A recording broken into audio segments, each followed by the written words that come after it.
ಎಲ್ಲರಿಗೂ ನಮಸ್ಕಾರ. ಬಸವಣ್ಣನವರ ವಚನಗಳು ಈ ಪದ್ಯದಿಂದ ಪ್ರಿವಿಯಸ್ ಇಯರ್ ಕ್ವೆಶ್ಚನ್ ಪೇಪರ್ಗಳಲ್ಲಿ ಕೇಳಲಾದಂತಹ ಪ್ರಶ್ನೆಗಳನ್ನು ಹಾಗೂ ಅವುಗಳ ಉತ್ತರಗಳನ್ನು ನಾವು ಇಂದಿನ ವಿಡಿಯೋದಲ್ಲಿ ನೋಡೋಣ. 1 ಅಂಕದ ಪ್ರಶ್ನೆಗಳು. ಬಸವಣ್ಣನವರು ಹೇಳಿರುವಂತೆ ದೇವರನ್ನು ಒಲಿಸುವ ಪರಿ ಯಾವುದು? ಅಂತರಂಗ ಮತ್ತು ಬಹಿರಂಗ ಶುದ್ಧಿಪಡಿಸಿಕೊಂಡಾಗ ಮಾತ್ರ ದೇವರನ್ನು ಒಲಿಸಿಕೊಳ್ಳಬಹುದು ಎಂದು ಬಸವಣ್ಣನವರು ಹೇಳಿದ್ದಾರೆ. ಬಸವಣ್ಣನವರ ಸ್ವರ್ಗದ ಕಲ್ಪನೆ ಎಲ್ಲರೂ ಮೆಚ್ಚುವಂತಹದು ಏಕೆ?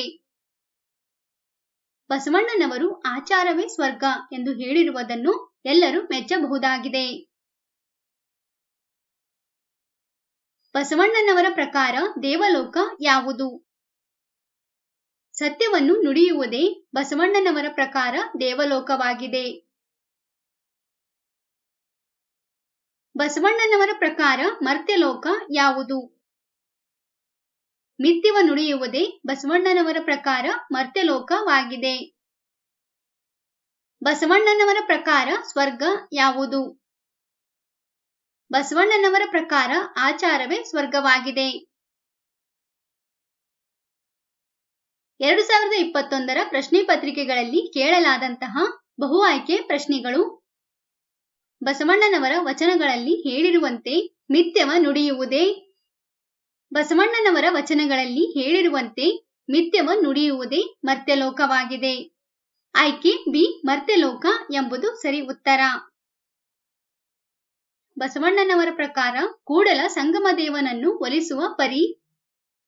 ಬಸವಣ್ಣನವರ ಪ್ರಕಾರ ಕೂಡಲ ಸಂಗಮದೇವನನ್ನು ಒಲಿಸುವ ಪರಿ ಅಂತರಂಗ ಮತ್ತು ಬಹಿರಂಗ ಶುದ್ಧಿಯಿಂದ.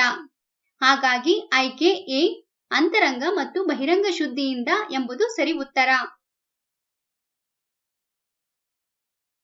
ಬಸವಣ್ಣನವರ ವಚನಗಳಲ್ಲಿ ಕಂಡುಬರುವ ನಾವು ಮೆಚ್ಚಬಹುದಾದ ಮಾನವೀಯ ಮೌಲ್ಯಗಳು.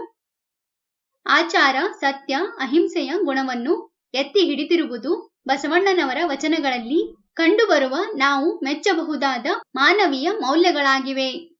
ಹಾಗಾಗಿ ಆಯ್ಕೆ ಬಿ ಆಚಾರ, ಸತ್ಯ, ಅಹಿಂಸೆಯ ಗುಣವನ್ನು ಎತ್ತಿ ಹಿಡಿದಿರುವುದು ಈ ಪ್ರಶ್ನೆಗೆ ಸರಿಯಾದ ಉತ್ತರ. ಬಸವಣ್ಣನವರ ವಚನದಲ್ಲಿ ಹೇಳಿರುವಂತೆ ದೇವಲೋಕ ಎಂದರೆ. ಬಸವಣ್ಣನವರ ವಚನದಲ್ಲಿ ಹೇಳಿರುವಂತೆ ದೇವಲೋಕ ಎಂದರೆ ಸತ್ಯವನ್ನು ನುಡಿಯುವುದು. ಹಾಗಾಗಿ ಆಯ್ಕೆ ಬಿ ಸತ್ಯವನ್ನು ನುಡಿಯುವುದು ಎಂಬುದು ಸರಿ ಉತ್ತರ. ಬಸವಣ್ಣನವರ ವಚನಗಳ ಅಂಕಿತ. ಕೂಡಲ ಸಂಗಮದೇವ ಎಂಬುದು ಬಸವಣ್ಣನವರ ವಚನಗಳ ಅಂಕಿತವಾಗಿದೆ.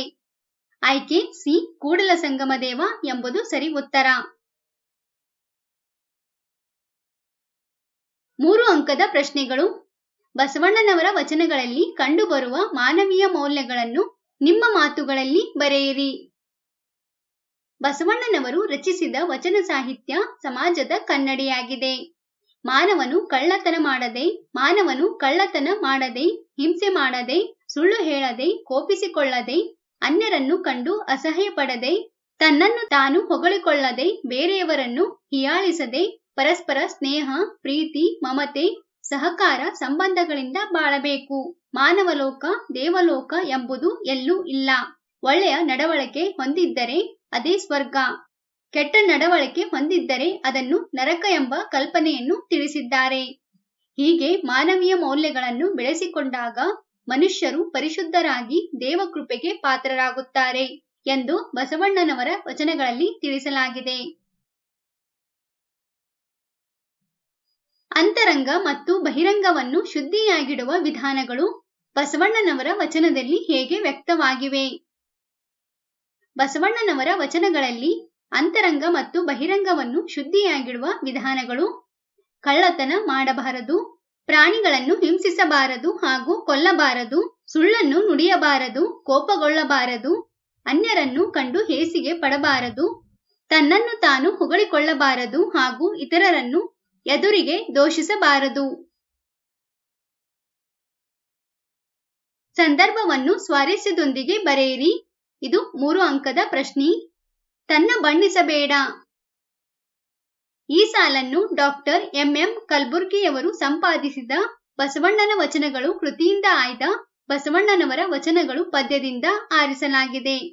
ದೇವರನ್ನು ಒಲಿಸಿಕೊಳ್ಳುವುದು ಅಷ್ಟು ಸುಲಭವಲ್ಲ. ಅದಕ್ಕಾಗಿ ಉತ್ತಮ ಗುಣ ನಡವಳಿಕೆಗಳನ್ನು ರೂಢಿಸಿಕೊಳ್ಳಬೇಕು. ಕಳ್ಳತನ, ಕೊಲೆ, ಸುಳ್ಳು, ಕೋಪ, ಅಸಹ್ಯ ಪಡುವುದು, ಹೊಗಳಿಕೊಳ್ಳುವುದು, ನಿಂದಿಸುವುದು ಎಲ್ಲವನ್ನು ಬಿಟ್ಟರೆ ಮಾತ್ರ ದೇವರನ್ನು ವರಿಸಲು ಸಾಧ್ಯವೆಂದಿದ್ದಾರೆ. ತನ್ನನ್ನು ಹೊಗಳಿಕೊಳ್ಳದೆ, ಇತರರನ್ನು ನಿಂದಿಸದೆ, ಎಲ್ಲರೂ ಒಂದೇ, ಎಲ್ಲರ ಒಳಿತಿನಲ್ಲಿ ತನ್ನ ಒಳಿತಿದೆ ಎಂದು ತಿಳಿದಾಗ ಉತ್ತಮ ಸಮಾಜವನ್ನು ನಿರ್ಮಿಸಬಹುದು ಎಂಬುದನ್ನು ಸ್ವಾರಸ್ಯಕರವಾಗಿ ಬಸವಣ್ಣನವರು ಹೇಳಿದ್ದಾರೆ. ಬಸವಣ್ಣನವರ ಜನ್ಮಸ್ಥಳ, ಕಾಲ, ಕೃತಿ ಮತ್ತು ಅವರು ಪಡೆದುಕೊಂಡಿರುವಂತಹ ಬಿರುದು ಅಥವಾ ಪ್ರಶಸ್ತಿಗಳನ್ನು ಕುರಿತು ವಾಕ್ಯ ರೂಪದಲ್ಲಿ ಬರೆಯಬೇಕು. ಬಸವಣ್ಣನವರು 12ನೇ ಶತಮಾನದ ಪ್ರಮುಖ ವಚನಕಾರರು. ಇವರು ಬಾಗಲಕೋಟೆ ಜಿಲ್ಲೆಯ ಬಾಗೇವಾಡಿಯಲ್ಲಿ ಜನಿಸಿದರು. ರಾಜ ಬಿಜ್ಜಳನಲ್ಲಿ ಕರ್ಣಿಕರು ಹಾಗೂ ಭಂಡಾರದ ಮಂತ್ರಿಯೂ ಆಗಿದ್ದರು. ವಚನ ಚಳುವಳಿಯ ನೇತಾರರಾಗಿ ಇವರು ಹೊಸ ಸಮಾಜದ ನಿರ್ಮಾಣಕ್ಕಾಗಿ ಹೊಸ ಮೌಲ್ಯಗಳನ್ನು ರೂಪಿಸಿದರು. ಕೂಡಲ ಸಂಗಮದೇವ ಎಂಬುದು ಇವರ ವಚನಗಳ ಅಂಕಿತವಾಗಿದೆ. 4 ಅಂಕದ ಪ್ರಶ್ನೆಗಳು. ಅಂತರಂಗ ಮತ್ತು ಬಹಿರಂಗವನ್ನು ಶುದ್ಧಿಯಾಗಿಡುವುದು ಹೇಗೆಂದು ಬಸವಣ್ಣನವರು ತಿಳಿಸಿದ್ದಾರೆ, ವಿವರಿಸಿ. ಬಸವಣ್ಣನವರು ಅಂತರಂಗ ಮತ್ತು ಬಹಿರಂಗವನ್ನು ಶುದ್ಧಿಯಾಗಿಟ್ಟುಕೊಳ್ಳಲು ಮನುಷ್ಯರು ಮತ್ತೊಬ್ಬರ ವಸ್ತುಗಳನ್ನು ಕದಿಯದೆ, ಇನ್ನೊಬ್ಬರಿಗೆ ಹಿಂಸೆ ನೀಡದೆ, ಸುಳ್ಳನ್ನು ಹೇಳದೆ, ಸತ್ಯವನ್ನು ನುಡಿಯುವಂತವರಾಗಬೇಕು. ಇತರರನ್ನು ನಿಂದನೆಗೆ ಗುರಿಪಡಿಸದೆ, ಯಾರು ಸತ್ಕರ್ಮಗಳಲ್ಲಿ ತಮ್ಮನ್ನು ತಾವು ತೊಡಗಿಸಿಕೊಂಡು ಪರಿಶುದ್ಧವಾದ ಮನಸ್ಸಿನಿಂದ ಭಕ್ತಿಯಿಂದ ಸ್ಮರಿಸುವರೋ ಅವರು ಆಂತರಿಕವಾಗಿ ಹಾಗೂ ಬಹಿರಂಗವಾಗಿ ಶುದ್ಧವಾಗಿರುವರಲ್ಲದೆ ದೈವದ ಕೃಪೆಗೂ ಪಾತ್ರರಾಗುವರು ಎಂದು ತಿಳಿಸಿದ್ದಾರೆ. ಈ ಕೆಳಗಿನ ಪದ್ಯ ಭಾಗವನ್ನು ಪೂರ್ಣಗೊಳಿಸಿ. ಬಸವಣ್ಣನವರ 2 ವಚನಗಳನ್ನು ಇಲ್ಲಿ ಕೊಡಲಾಗಿದೆ. ಯಾವುದಾದರೂ ಒಂದು ವಚನವನ್ನು ಪೂರ್ಣವಾಗಿ ಬರೆಯಬೇಕು. ಮೊದಲನೆಯ ವಚನ. ಕಳಬೇಡ, ಕೊಲಬೇಡ, ಹುಸಿಯ ನುಡಿಯಲು ಬೇಡ, ಮುನಿಯಬೇಡ, ಅನ್ಯರಿಗೆ ಅಸಹ್ಯ ಪಡಬೇಡ, ತನ್ನ ಬಣ್ಣಿಸಬೇಡ, ಇದರ ಹಳಿಯಲು ಬೇಡ. ಇದೇ ಅಂತರಂಗ ಶುದ್ಧಿ, ಇದೇ ಬಹಿರಂಗ ಶುದ್ಧಿ, ಇದೇ ಕೂಡಲ ಸಂಗಮ ದೇವನೊಲಿಸುವ ಪರಿ. ಎರಡನೆಯ ವಚನ. ದೇವಲೋಕ ಮರ್ತ್ಯಲೋಕವೆಂಬುದು ಬೇರಿಲ್ಲ ಕಾಣಿರೋ, ಸತ್ಯವ ನುಡಿವುದೇ ದೇವಲೋಕ, ಮಿಥ್ಯವ ನುಡಿವುದೇ ಮರ್ತ್ಯಲೋಕ. ಆಚಾರವೇ ಸ್ವರ್ಗ, ಅನಾಚಾರವೇ ನರಕ, ಕೂಡಲ ಸಂಗಮ ದೇವ ನೀವೇ ಪ್ರಮಾಣು.